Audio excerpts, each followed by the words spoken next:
Welcome to Third Eye View with hosts, medium and psychic mom and daughter team, Emalee, Kidman, and Debra-Claire, Kemp. If you've ever been a little bit curious about what's behind the veil of the unknown, come get a third eye view. Welcome to the Third Eye View. I'm your host, Emalee Kidman, and we are so excited to bring you today's show. Our topic for today is meditation, and later on we'll have expert Glenda van Koot of Moonset Meditation. But first, let me introduce my co-host, mother, and fellow quirky medium, Debra-Claire. Hi everybody, I'm so excited to be here, Emalee. Thank you. This is a great opportunity. And in keeping with today's topic of meditation, we have our hot topic. CTV reports a neurologist that trekked to Everest to study monks in meditation. He and his team found that meditation had a carryover effect when monks played video games after meditating. He noticed their neurons were more responsive to visual stimuli. These findings could be helpful in keeping the brain active as people grow older. All I have to say is, wow, anything that stems off the signs of aging, bring it on. Are you pointing at me? I'm not really. And our experience here when we're working with meditation is it's not something that everybody easily falls into. I know it's kind of like riding a bike. The more you do it, the easier it kind of flows, but sometimes it's not for everybody. What do you think about that, Mom? Tell on me.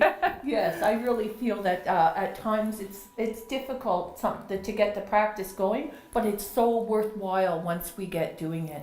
The change in your brain, physically, it all starts to add up. Well, and as they say, they start to respond better to visual stimuli. I feel when we're doing meditation, when you go out in the everyday world, once you've been practicing it for long enough, everything seems a little bit more clearer, a little more sharper, a little more crisper. So I can only imagine for those who are feeling the signs of memory loss or things like that, how this could positively affect them in their everyday life.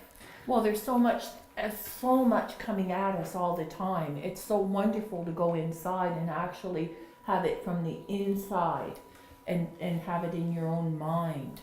I think that's what's making the difference, where it's not being bombarded like this, that you're in your own space. And who better to talk on this subject than our expert Glenda van Koot. Oh, I love Glenda. So we will be right back with our guest, Glenda van Koot of Moonset Meditation. And we're back with Third Eye View and our guest, Glenda of Moonset Meditation. Glenda, tell us a little bit about yourself. Right now, I am teaching meditation. I'm a Reiki master. I'm about to start teaching Qigong classes right here at the Zen Den. That's awesome. And I do women's retreats and coaching and really trying to help people learn a lot of life tools that can help them deal with stress and make things easier in their life. And who doesn't need tools to deal with stress? My we goodness, all do. Such a busy day. Yeah. And are you looking at me again when you say that? that? No, I swear I wasn't. No, but given from what Em said earlier, for Debbie, meditation was a real challenge when we first started. Yes. And we started slowly and built up, and now she's like a champion, and she's leading meditations. Yes. Glenda's been with us with Quirky Mediums for a long time, for a number of years now. So she's seeing the transition in my beautiful mother going from what we call, I guess, monkey mind, eh, Glenda? Yeah, sure. To a little bit more streamlined. She actually can sit still and focus. And yeah, it's been really good. Absolutely. Really good. So we know her first experience with meditation. What's your first experience with meditation? Mine was pretty interesting. I was in a really stressful spot in my life where I was desperately looking for anything that was going to help me feel better. And I had a friend who kept saying, you need to meditate, you need to meditate. And so I went one day and she taught meditation. And my first experience was a 2-hour standing meditation, repeating a mantra with my hands in a certain position. That is intense. That's intense for a first experience. Not like ours with you. Yes. You were very easy on us, I guess. I did like 5 minutes. So it was, but you know, it was okay. And I was good with it, surprisingly. And they recommended that you continue 30 minutes a day. And so I did, because again, I was desperate for anything. And I did, and within in less than 2 weeks, there was a shift in how I felt. It quick, didn't make everything, yeah. you know, sunshine No, and but you lollipops, noticed but a I difference. definitely, my, you know, feeling on a scale of 1 to 10 went from like 2 or 3 to like 8. Oh, that's fabulous. And that was the only thing that had changed in my life was doing the meditation. Now, going back to our hot topic from earlier, have you noticed that it has a significant impact on memory or signs of aging or things like that? Well, you know, when you look, be good. when you Digging to try and help me. Yeah. when you look in the mirror, you know, you're not sure, but you know what? It feels good. It makes you just feel better, I think, all around. And one of the ways I think that helps with memory is because when you're in a meditation, it's also a focus, because when your mind starts traveling, you bring it back, whether it's a mantra or following your breath. So you're having to, it's working on your focus and your clarity, right? Because you're in that meditation, you're bringing it back to that. And when you do it in the morning, you're starting your morning off on a peaceful spot instead of racing, even if it's like 5 or 10 minutes a day. And I just have to add that Glenda has 4 dogs in her house, 4 service dogs in training. So to start off the morning peaceful must be really focused, peaceful and focused. I think I find that's a lot of the issues when people are starting their day. There's such a list of to-dos that it's really hard to bring things back to center and just focus on what's important. Yeah, and with the study, so there's lots of studies, and there's one that's that showed that it actually changes your brain. And it was done with researchers from Harvard and working with the University of Massachusetts and the hospital there. And they took, I think it was 60 participants through an 8-week program. 2 weeks before, they did MRIs on their brain. And 2 weeks after, they did MRIs on their brain. And they did like a once-a-week class, and then they meditated on their own. And it was an average of about 27 minutes. And it physically changed the brain. The hippocampus, the part of your brain that helps with learning and memory, and parts of your brain that help you deal with stress, got bigger. The amygdala, which is the fight or flight part of your brain, actually got smaller. So this kind of goes, you know, your study is backing that up. And I mean, these monks are meditating for hours, but this was just regular people who were stressed out and part of a mindfulness-based meditation stress program. Fabulous to point out, Glenda, because we're going from monks where people think that it's one extreme, but it really can be everyday folk. Yeah, true. So just before we head off to our demonstration, can you quickly mention how this became your career? Well, actually, you guys had a part in that, in helping me, because I was, you know, so stressed. Even after I got past that stage, I had a lot of healing to do, you know, within myself, and a lot of self-confidence to build back up. But I was a crisis meditator initially, where that means you feel bad, you meditate, you feel better, and then you stop. And then you start feeling bad, and you know, it's back and forth and back and forth. I like that, crisis meditator. Yeah. I've never heard that before. But one day the light bulb went off, and I realized I felt so much better. And so then I haven't stopped since then, and that was in 2012. And then I decided I really wanted to share this with other people who were feeling like I did. Oh, wow. So I decided to start studying with David G. So do how Emalee told you in the circle that night. Oh, goodness. Oh, yeah. So we do have development circles where we practice, and Glenda was one of the first in our circles, and Let you do a little bit of a message delivery here. Oh, yeah. So I didn't tell anybody I signed up for this training, and it was kind of outside. My boss wasn't sure, and I came, and Emalee gave me a message that night, and she was like, "You've got a secret and you're not telling." And I don't typically out secrets, okay? But it was true. So then I told them that I was starting my studying as meditation teacher with David G. And I've gone on to do advanced training with them, and I'm still working with them to this day, and then evolved my Reiki practice. I'm now a Qigong instructor, and just growing women's coaching, whatever I can do to help bring people that I've got a business name change possibly coming up too. We Oh. talked about the other night, Pathways to Serenity, because everything I do is trying to help people find that place. Find that serenity. Maybe you should give us a little background quick on David G. also, who David G. is and why it was important that you're with him. Oh, he's pretty amazing. If you haven't heard of him, look him up, davidg.com. If you've heard of the 21-day meditation challenge that Deepak Chopra did, and he still does, now he does it yes. with Oprah. David G was the originator of that. He worked with Deepak Chopra side by side for 10 years, building the Chopra Center and everything that they were doing there, and he started that. And he's just a font of wisdom. Ancient wisdom, modern wisdom. I love him to death. Oh, well, that is And it's so amazing exciting. to learn That's from him. Awesome. Yeah, I'm very, we'll have it's to very check him exciting. up on the good old Google.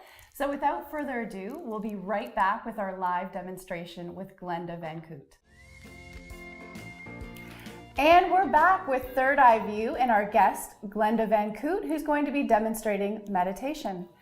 Glenda, tell us a little bit about what you're going to be demonstrating today. Well, really one of the basics for meditation that is really easy for people to do. Not easy. Yeah, get them started is something called 16 seconds. Oh. You can think of it as 16 seconds to clarity, 16 seconds to bliss, just bliss. 16 That sounds seconds to peace. luxurious. It's exciting me already. And it's actually taught to like first responders in the military as tactical breathing. Oh, wow. And to help them, calm. Right. I don't think you've seen them do a little card, and I've got the instructions for 16 seconds yes, on it. Yep. And one of my students had her sitting on her table, and her son came and he said, "Where how come you have the instructions for tactical breathing?" And he's a firefighter. He knew. He knew what it was, wow. and she said, "Oh, I'm taking a meditation class." So Oh, nice. it can be used in all kinds of situations. We have ours taped up in the mirror in the bathroom. Oh, Kind yes, of Charlie how, told me that. how Yeah. we start the day, and it's yeah. That's you I and forgot Dad at that. home, Yeah, right? yes, Yeah. at Yeah. home, yeah. Yeah, because it works really well, especially in the moment. And it can be the foundation for a meditation practice. You string those 16 seconds together, and you've got a minute. You've got 5 minutes. I see. Okay, I'm excited to try this out. I've done it once before with you. So how do we do this? How can people Okay. at home practice this? Okay, Can you well, show us? yeah, just sort of to show the proof how it works. So close your eyes. And Sorry, I was just going to say everybody at home can close their Yes, eyes too, you can right? close This your is eyes something we can too. all experience. And this is sort of a basic instruction for this. And think of something that's been a bit of a minor irritant. Oh, just one? Well, we're not trying to solve, world peace or anything like that. Just, something. And now you've got that in your head. We got it. And now what I want you to do, I want you to take a nice deep breath in to the count of 4, 2, 3, 4, and hold it. 3, 4, and exhale. 2, 3, 4, and hold. 2, 3, 4. Now do it again, but I want you to make sure you follow the breath. Feel it as it goes down, and hold, and follow it and feel it as you exhale. And you're paying attention to it. And do it again on your own. Count of 4. Your own count. Some people can do it faster or slower than someone else, but pay attention to it. And when you finish, then you can open your eyes slowly. Now, You almost forget you're in the room. so my question to you is that irritant that I had you think about. When you were doing the 16 seconds, was was not it in your thinking. head? No, not Was at all. not thinking about it at all. Yeah. I was really focusing on the breath, and when we were just kind of releasing it near the end, your whole body kind of felt that release. It wasn't just a release Yeah. of breath; it was like a sigh of release. Yeah, it's called a pattern interrupt, really, because you're interrupting all that monkey mind, all that stuff that's going on in your How head. she looks at me for a well, moment. Well, since it was referenced earlier, but it's so if you're in the heat of the moment of something, it's nice to do with your eyes closed, but I had a friend who said, she said to me, you can do 16 seconds when your eyes are open. And, and you're in the midst of a situation. And you can still, if you take that nice breath and you're then focusing on that. Oh, I love that. And it can bring you out. So, you can do it for just, a few rounds. You need to get yourself together for something, which is the tactical breathing. If you can imagine those first responders needing to calm themselves before they go into a situation, right? Yeah. It's the same thing for us. And physically, when you're under a lot of stress, your body's in that fight or flight mode all the time. And which is why people end up with digestion problems and all these things, because if your body's trying to run away from the saber-toothed tiger, it's not concerned about digesting your lunch. No, absolutely not. So even when that person cuts you off in traffic, exactly. And you got that energy, right? Yeah. So when you do 16 seconds, even if it's for a little bit, it's putting your body into a relaxed mode physiologically, and it's letting all of its things it's supposed to do that it, maybe does when you're asleep and when you're relaxed, it's letting it do it, even if it's just for a moment. And I'm curious, Glenda, you have some really interesting items here for those viewers at home that might never have experienced them before. What are these items that we have? So these, I've got my singing bowl, which I love to play. And I bring it a few times. And my little chime, when I'm leading meditations for people, I will use that to help end the time for them. And I'll do that with my bowl as well. Can we hear your bowl, Glenda? Sure. We'll see if we can get it to sing. Yes, it is definitely a technique. I've tried to use a singing bowl before. Ooh, it's actually coming on pretty nicely. All right. Good vibrations in here. And sometimes it goes crazy. But anyway, so it's nice, and it's nice to... And do people meditate to the sound of the singing bowl? You can use it as sort of in between. Your mind has started to wander. Okay, bring it back to the gong. Very nice. And it also, I noticed when you use that in your meditation practice, it kind of brings people back to the room, because you do have that moment of kind of escape where you're outside of yourself. So well, it brings them back gently. So, see if it'll ding on the table here. Ooh. So it's not something jarring, bringing Very them subtle. back. And you can get apps for your phone, meditation apps. So if you're trying to time, 5 minutes of meditation, you don't have to use your alarm on your phone that's maybe a little harsh. Because it brings you back like, oh. Yeah, there's different ones called Insight Timer that's really good, and you can set the time. And I've got another meditation app too, but you can set the sound to like a chime or a bowl. And then it's always nice to burn a candle going, especially I tend to do my meditation early in the morning and it's still dark. And it's nice, and I'll often light a candle and have it going, and it helps bring that peace too, right? I love that. So that's what I've always wondered. Is it important to have like a meditative practice, like to do it every day? Certain... yeah, if you can do it every day, I'm trying to teach people all the time to meditate every day. That Harvard study that I spoke of proved that, those people were meditating an average of 27 minutes. At 30 minutes will actually change that structure. But even if you can do 5 or 10 minutes a day, it's just, and if you can do it first thing in the morning, teach something called RPM, Rise, P, Meditate.